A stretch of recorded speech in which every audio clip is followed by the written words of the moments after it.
ज्येष्ठ कामगार नेते तथा माजी आमदार कॉम्रेड नरसय्या आडम मास्तर यांच्या नेतृत्वाखाली लालबावटा विडी कामगार युनियनच्या माध्यमातून गेल्या जवळपास 29 वर्षांपासून विडी कामगारांच्या किमान वेतनाच्या हक्कासाठी सातत्यपूर्ण संघर्ष सुरू आहे। या प्रदीर्घ लढ्याची शासनाने दखल घेतली असून विडी कामगारांना शासनाने निश्चित केलेले किमान वेतन 379 रुपये देणे मंजूर झाले।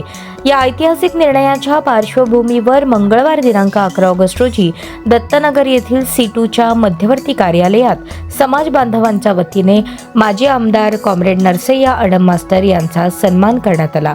यावेळी प्रास्ताविकात SBC संघर्ष समितीचे विशेष निमंत्रित अशोक इंदापुरे यांनी आडम मास्तर यांच्या कामगारांसाठी संघर्ष आणि समाजातील विद्यार्थ्यांसाठी त्यांचे योगदान याविषयी सांगितले व त्यांचे अभिनंदन केले। त्यानंतर समाज बांधवांच्या वतीने आडम मास्तर यांचा सन्मान पुष्पहार घालून पेढे भरवून करण्यात आला। यावेळी पश्चिम महाराष्ट्र पद्मशाली संघाचे सेक्रेटरी दयानंद मामड्याल, कवयित्री रेणुका बुधारम यांनीही मनोगत व्यक्त केले। यावेळी समाजातील विविध पदाधिकारी राकेश पुंजाळ, रवी गड्डम, अशोक बल्ला, अमर बोडा, दामोदर पासकंटी, रवी गेंट्याल, गोविंद चिंता, मल्लेशम कारंपुरी यांच्यासह समाज बांधव मोठ्या संख्येने उपस्थित होते।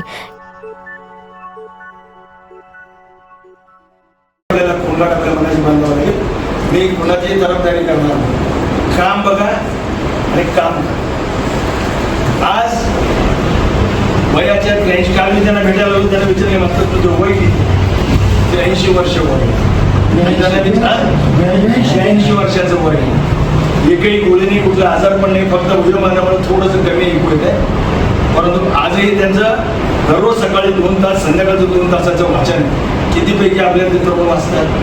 इंजिनिअरिंगला जाणारे विद्यार्थी सुद्धा वाचत आहेत। अशा लोकांना माझा सल्ला आहे की एकदा तुम्ही मास्तरांचं जीवनचरित्र बघा, त्यांच्याप्रमाणे बनण्याचा प्रयत्न करा।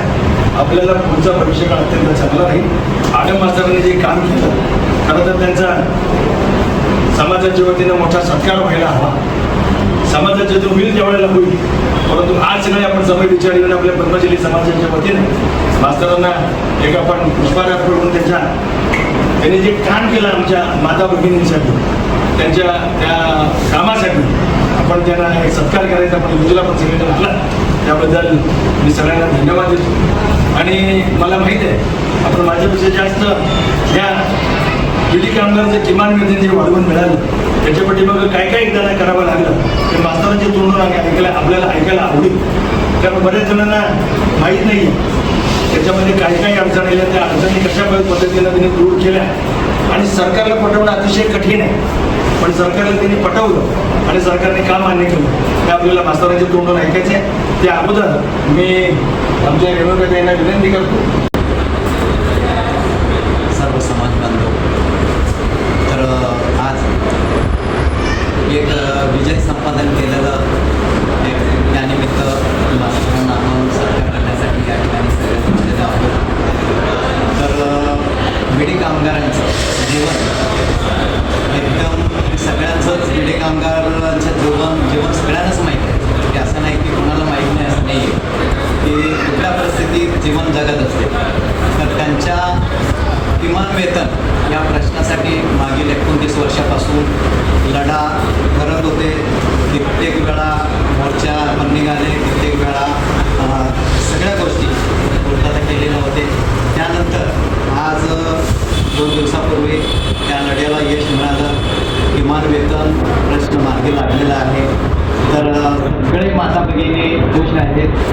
तर त्याचप्रमाणे अशोकांना सांगितलं अनेक प्रश्न, तर SBC संदर्भात मास्तरांनी जे विद्यार्थ्यासाठी आपले यंत्रमागारांचे मुलं पण आणि विडी कामगारांचे मुलं सगळ्यांचं आज उच्च शिक्षण घेऊन जे आता मोठमोठे 1 लाख, 2 लाख, 3 लाख पगार करत आहे, त्या सगळ्यांचं श्रेय या मास्तरांमुळेच सगळं घडलेलं आहे।